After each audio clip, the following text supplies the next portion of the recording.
orang ingin berumur panjang, ternyata ada beberapa orang yang justru ingin sengaja meninggal dunia.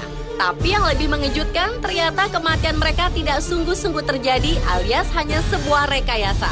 Pseudocide atau kematian palsu itu mereka lakukan karena beberapa alasan, seperti menghindari hutang, ingin populer, hingga karena alasan ingin memulai hidup baru menjadi seseorang yang baik, karena selama ini dikenal sebagai orang jahat.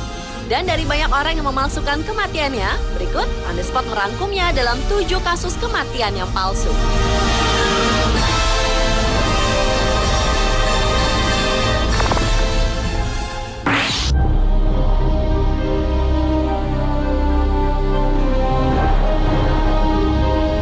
Orang pertama yang memalsukan kematiannya adalah John Darwin. John dan istrinya Anne adalah pasangan yang memiliki gaya hidup yang sebenarnya di luar kemampuan mereka. Pasangan ini telah mengakuisisi hutang puluhan ribu pound sterling dan membuat rencana untuk menghindar dari hutang besar tersebut. John berpura-pura mati agar mendapatkan uang asuransi demi membayar hutang-hutangnya. Pada tanggal 12 Maret 2002, John menghilang saat berada di atas kano, lalu pencarian pun dilakukan hingga beberapa hari kemudian kano tersebut ditemukan dalam keadaan rusak. Sekitar setahun kemudian, John yang belum ditemukan justru dinyatakan bersalah karena dianggap telah menelantarkan istrinya. Oleh karena itu, Anne pun mendapatkan uang melalui polis asuransi. Uang tersebut kemudian digunakan Anne untuk membayar hutang mereka, dan uang sisa pembayaran hutang digunakan John dan Anne untuk memulai hidup baru di Panama. Kemudian pada tanggal 1 Desember 2007, John menyerahkan diri ke polisi, tapi mengaku tidak ingat apa-apa akibat telah menghilang. Namun karena polisi sudah mendapatkan informasi tentang aksi kejahatan pasangan tersebut, 3 bulan sebelum John menyerahkan diri, maka tipu muslihat pun itu terungkap. Apalagi terbukti bahwa John dan Anne ternyata selama ini tetap bersama.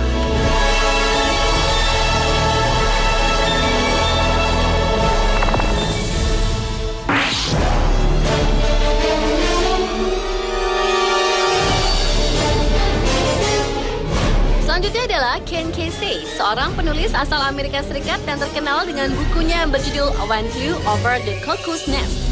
Awalnya, Ken bergabung dengan program percobaan CIA atau Dinas Rahasia Amerika Serikat terhadap salah satu jenis obat-obatan yaitu LSD.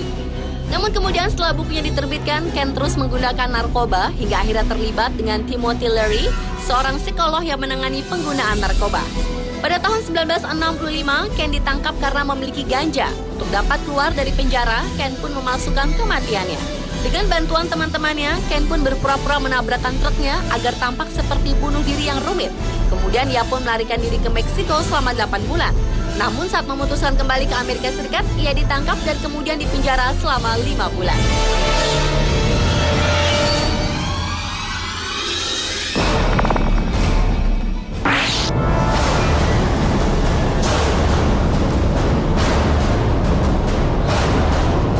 Selanjutnya adalah Marcus Ranker, seorang pengusaha asal Indiana, Amerika Serikat. Ia didakwa mencuri dana jutaan dolar dari investor. Seperti dilansir salah satu media massa, pria berusia 38 ini dituntut pengadilan untuk membayar $533.500 Amerika Serikat atau kurungan penjara jika ia terbukti bersalah dalam kasus penipuan investasi surat berharga tersebut. Diduga karena ingin menghindar dakwaan, Marcus berpura-pura mati dengan memalsukan surat kematian. Modusnya pesawat milik perusahaan yang ditumpangnya sengaja dijatuhkan dan ia membuat panggilan darurat palsu.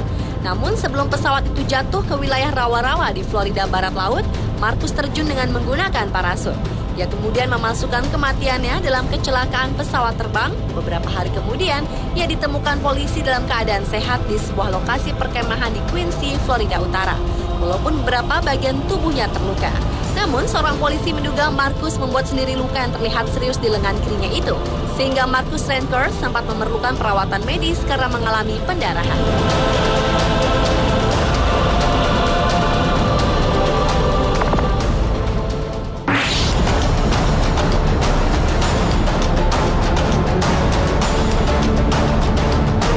Friedrich Gulda adalah seorang pianis berbakat asal Austria. Meski sebenarnya ia sangat mengidolakan Mozart, namun pianis aliran klasik dan jazz ini terkenal karena kemampuannya bergaya ala Beethoven dalam bermain piano. Gaya permainan pianonya menggabungkan aliran jazz dan klasik, sehingga ia mendapat sebutan teroris pianis. Tahun 1999, Friedrich dan teman-temannya menciptakan sebuah kebohongan, yaitu sebuah laporan kematian palsu. Tujuannya untuk mempromosikan konser pianonya pada tahun itu dengan harapan konser pianonya di Concert House B. Setelah konser berlalu, Friedrich mengungkapkan keinginannya untuk meninggal di hari ulang tahun Mozart, komposer yang paling dipujanya. Dan tepat sekali, Friedrich akhirnya benar-benar meninggal karena gagal jantung pada 27 Januari 2000, tanggal yang sama dengan kelahiran Mozart. Friedrich Gulda akhirnya dimakamkan di Austria.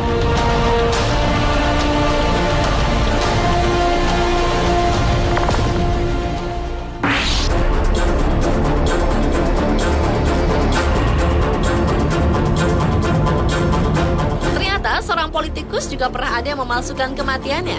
Salah satu politikus, salah satunya seorang menteri di Inggris itu bernama John Stonehouse. Berawal saat John mendapat kabar bahwa Departemen Perdagangan dan Industri sedang mengusut kasus pencurian uang. Kemudian demi meloloskan diri, John pun menggunakan uangnya untuk membuat identitas baru sebagai Yusuf Markab. Pada tanggal 20 November 1974, ia pura-pura bunuh diri dengan meninggalkan tumpukan pakaian di pantai, sehingga tampak bahwa ia tenggelam. Setelah itu, John pun pergi ke beberapa negara termasuk Australia untuk memulai kehidupan baru dan berganti-ganti identitas. Namun ketika sampai di imigrasi negeri kanguru itu, ia ditahan karena kesalahan pada paspornya. Akhirnya berkat bantuan pihak bank tempat John mengamankan uangnya, John tertangkap setelah pergerakan keuangannya di bank diketahui polisi. Awalnya polisi mengira ia adalah buronan yang bernama Lucas, yang diyakini juga telah memalsukan kematiannya sendiri.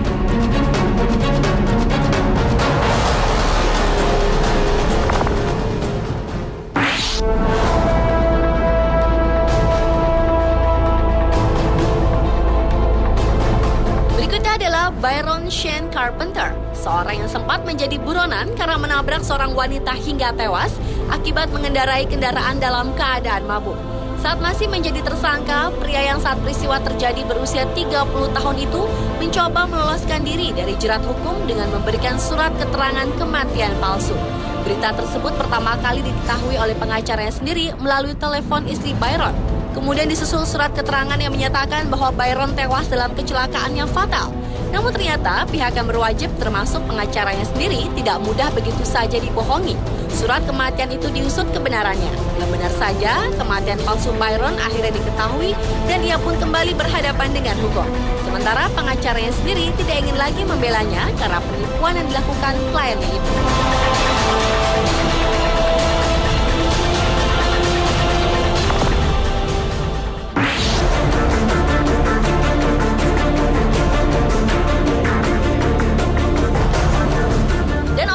Memalsukan kematiannya adalah Ace Baker. Ace merupakan seorang komponis dan musisi di Amerika Serikat. Ace pernah membuat teori konspirasi 9/11 atau teori yang sehubungan dengan serangan 11/11 terhadap Amerika Serikat. Berdasarkan efek Hutchison, Ace menyatakan bahwa pesawat dalam video penyerangan itu palsu. Suatu hari Ace menyatakan hal itu lagi di sebuah program radio bernama The Real Deal. Lalu atas tindakannya selama ini, Ace mengakui menerima perlakuan yang tidak adil.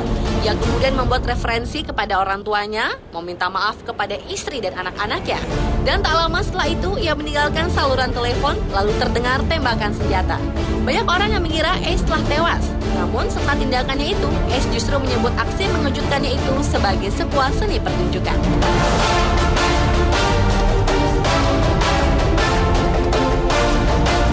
Pemirsa, itulah 7 kasus kematian palsu versi Unspotted.